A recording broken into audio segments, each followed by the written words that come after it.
कहते हैं आपदा सिर्फ घर नहीं गिराती है, हौसले भी तोड़ देती है। पर जब सबसे अंधेरी रात में कोई उम्मीद की किरण बनकर सामने आता है तो टूटा हुआ दिल भी संभल जाता है। मालदेवता की भीषण आपदा के बीच जब डीएम 7 बंसल 12 किलोमीटर पैदल दुर्गम पगडंडियों से गुजरते हुए गांव पहुंचे तो ये सिर्फ एक अफसर का दौरा नहीं था दोस्तों, ये इंसानियत की सबसे बड़ी तस्वीर थी। और यकीन मानिए, आज़ादी के बाद पहली बार किसी डीएम को अपने बीच पाकर गांव वाले रो पड़े। उनके आंसुओं में दर्द भी था और उम्मीद भी। नमस्कार, आप देख रहे हैं राय शुमारी, आपके साथ मैं हूं भुवन शर्मा। देहरादून का मालदेवता वो इलाका जहां सोमवार मंगलवार की रात आसमान से कहर टूटा। बरसात और भूस्खलन ने ऊपर बसे गांव को की जिंदगियां छीन ली। फुलेत, छमरोली, सिमयारी, सिल्ला, क्यारी और सिरौना जैसे गांव, ये सभी गांव देखते ही देखते मलबे और तबाही के ढेर में तब्दील हो गए। फुलेत में 4 घर बह गए, सिमयारी में 1 और छमरौली में 2 घर पूरी तरह से बर्बाद हो गए। बिजली चली गई, पानी के स्रोत टूट गए, सड़कें गायब हो गए, लोगों के घरों में रखा राशन बह गया, खेतों में खड़ी लहलहाती फसलें तक नष्ट हो गए। हल्दी, अदरक, मिर्च और मटर जैसी नगदी फसलें मंडी तक जाने को रास्ता खोजती रह गए। 3 दिन तक ये गांव पूरी तरह संपर्क विहीन हो गए। लोग इंतजार करते रहे कि शायद हेलीकॉप्टर उतरेगा, शायद कोई राहत टीम आएगी, लेकिन जब कोई नहीं आया तब जिले का कप्तान खुद निकल पड़ा। डीएम 7 बंसल अपने अफसरों के साथ पैदल यात्रा पर निकले। 12 किलोमीटर लंबी खड़ी चढ़ाई, फिसलन भरे रास्ते, बीच बीच में टूटी पगडंडियां। 2.5 घंटे तक चलकर वो वहां पहुंचे जहां 3 दिन से कोई उम्मीद की आवाज तक नहीं पहुंची थी। ये कोई औपचारिक दौरा नहीं था, ये जिम्मेदारी का बोझ नहीं था, ये दिल से निकली पुकार थी कि मेरे लोग अकेले नहीं। आप जो है सर बधाई के पात्र हैं, इसके लिए मैं आपको बहुत बहुत बधाई देता हूँ कि आप जो है इस क्षेत्र में आए।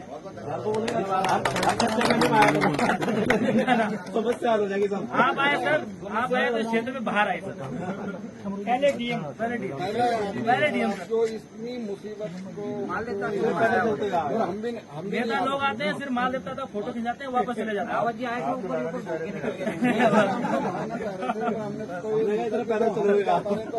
आप क्लेम करेंगे, पेनल्टी लगाइए, जुर्माना लगाओ सर। इन्होंने हर जगह क्यों खोदा? किससे पूछ के इन्होंने खोदा?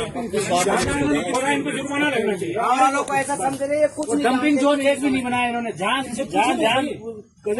वहाँ के अधिकारी हैं, इन्हें पता ही नहीं है कि हमारे आदमी कहाँ मर गए, कुछ पता ही नहीं। आ जाए आते नहीं साइड पे। आप मुझे एक राइटिंग में दे दीजिए। हाँ, हम देते हैं सर जी, हाँ सभी दे देंगे सर। ठीक है जी।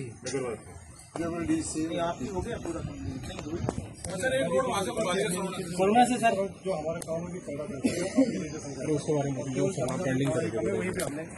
चौड़ाई वाइडनिंग भी कराया, अभी तो साफ जा रहे हैं हमारे साथ आके। तब दिखाते हैं आपको क्या टॉप करें। 8 सिले में स्लिप पड़ती है तो बताएंगे फिर। अब रोड कितने दिन में खुलेगी? आप मेरे कराओगे, दूसरी पॉकेट बुलाओगे, खोलने का बताओगे। 2 किलोमीटर रोड नहीं खुली, 2-4 दिन में कोरोना वाली खुलवा दीजिए। हमारा टारगेट लेके चल रहे हैं 25-30। हम सर राजधानी से सिल्ला वाले सिल्ला तेरा बैग आ रहा है छमरोली तक।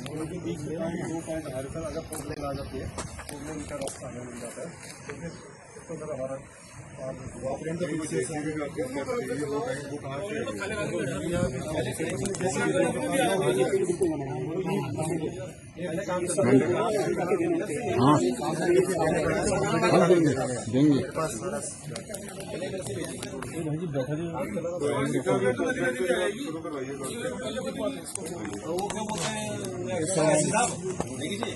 जैसे ही डीएम गांव पहुंचे पूरा माहौल बदल गया।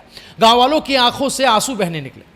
उन्होंने कहा कि आज़ादी के बाद पहली बार कोई डीएम उनके बीच आया है।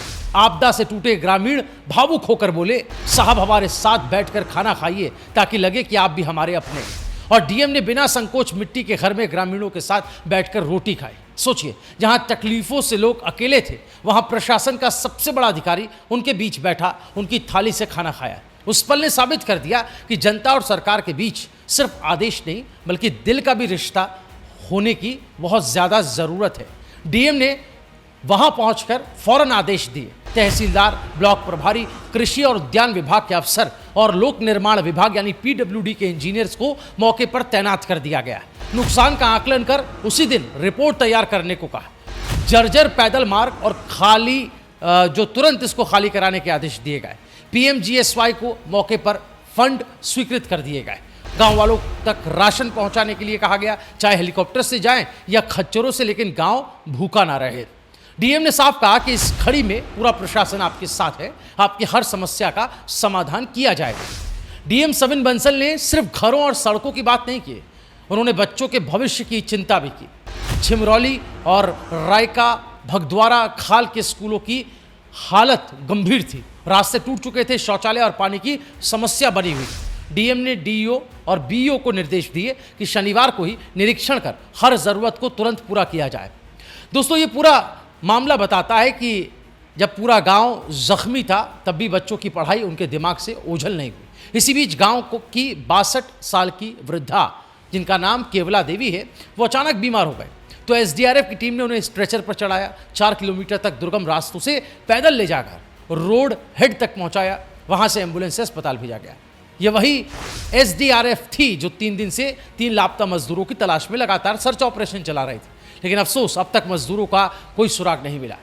गांव वालों ने डीएम को यह भी बताया कि पालिया सेरा तोक में 4 परिवारों के घरों में दरार पड़ गई, हमारी नगदी फसलें मंडी तक नहीं पहुंच पा रही, हल्दी, अदरक, मिर्च और मटर सब खेतों में सड़ रहे, हमारी साल भर की मेहनत पानी में बह गई। ये सुनकर डीएम ने हर विभाग को तुरंत नुकसान का आकलन कर रिपोर्ट तैयार करने के निर्देश दिए ताकि किसानों को जल्दी से जल्दी मुआवजा मिल सके। तो दोस्तों, ये जो एक्शन लिया गया है ये बताता है कि डीएम सविन बंसल, जिनको एक ईमानदार जिलाधिकारी के तौर पर न सिर्फ देहरादून बल्कि पूरा उत्तराखंड जानता है, कैसे आपदा के हालात में, आपदा जैसी स्थिति में 24 घंटे 7 दिन काम कर रहे हैं, वहां तक पहुंच रहे हैं जहां के लोगों का कहना है कि आज़ादी के बाद से कोई जिलाधिकारी नहीं आया। ये बड़े अफसोस की बात है, लेकिन वहां डीएम सविन बंसल का पहुंचना, इस बारे में आप क्या कुछ कहना चाहते हैं? और जो लोग डीएम सविन बंसल के बारे में, उनके बैकग्राउंड के बारे में नहीं जानते, उनके लिए हम एक रिपोर्ट दिखाते हैं, ये देखिए। अब हर कोई पूछ रहा है आखिरकार ये डीएम कौन है जिनकी चर्चा हर तरफ हो रही है। सविन बंसल 2009 बैच के आईएएस अफसर हैं, मूल रूप से हरियाणा के ये रहने वाले हैं। 2008 में उन्होंने यूपीएससी में 34वीं रैंक हासिल की और उत्तराखंड कैडर मिला। वो अल्मोड़ा और नैनीताल के जिलाधिकारी भी रह चुके हैं और वहां भी अपने सख्त कामकाज के लिए काफी चर्चा में रहे। उन्होंने एनआईटी कुरुक्षेत्र से बीटेक किया और यूनिवर्सिटी कॉलेज लंदन से मास्टर्स की डिग्री को हासिल किया। यूपीएससी उन्होंने दूसरी बार में पास किया और खुद बताया कि इसके लिए दिन रात पढ़ाई करनी पड़ी। सिर्फ उनके काम ही नहीं बल्कि उनकी सोच भी उन्हें अलग बना देती है। तो दोस्तों, ये सिर्फ राहत और पुनर्वास की कहानी नहीं है, ये एक अफसर की मानवीय संवेदनशीलता की मिसाल भी है। डीएम सविन बंसल ने दिखा दिया कि आपदा के समय कुर्सी पर बैठकर आदेश देने से ज्यादा जरूरी है लोगों के बीच जाकर उनके जख्मों पर मरहम लगाना। जब लोग अकेले थे तब वो उनके साथ खड़े थे, जब आंखें नम थी तब उन्होंने उन्हें कंधा दिया, जब पेट खाली था तब उन्होंने साथ बैठकर रोटी खाई। लेकिन अब सबसे बड़ा सवाल यहां खड़ा होता है, आखिर क्यों हर आपदा के बाद गांव दुनिया से कट जाते हैं? क्यों बुनियादी ढांचे इतने कमजोर हैं कि हर बारिश इन्हें तहस नहस कर देती है? क्यों राहत पहुंचाने में इतनी देरी होती है कि लोग मजबूर होकर खुद अपने हाल पर छोड़ दिए जाते हैं? और क्या हर बार गांव वालों को इंतजार करना होगा कि डीएम खुद पैदल चलकर उन तक पहुंचे? एक बात साफ है दोस्तों, नेतृत्व वही है जो संकट में सबसे आगे खड़ा हो, और इस बार उम्मीद की तस्वीर बने डीएम सविन बंसल।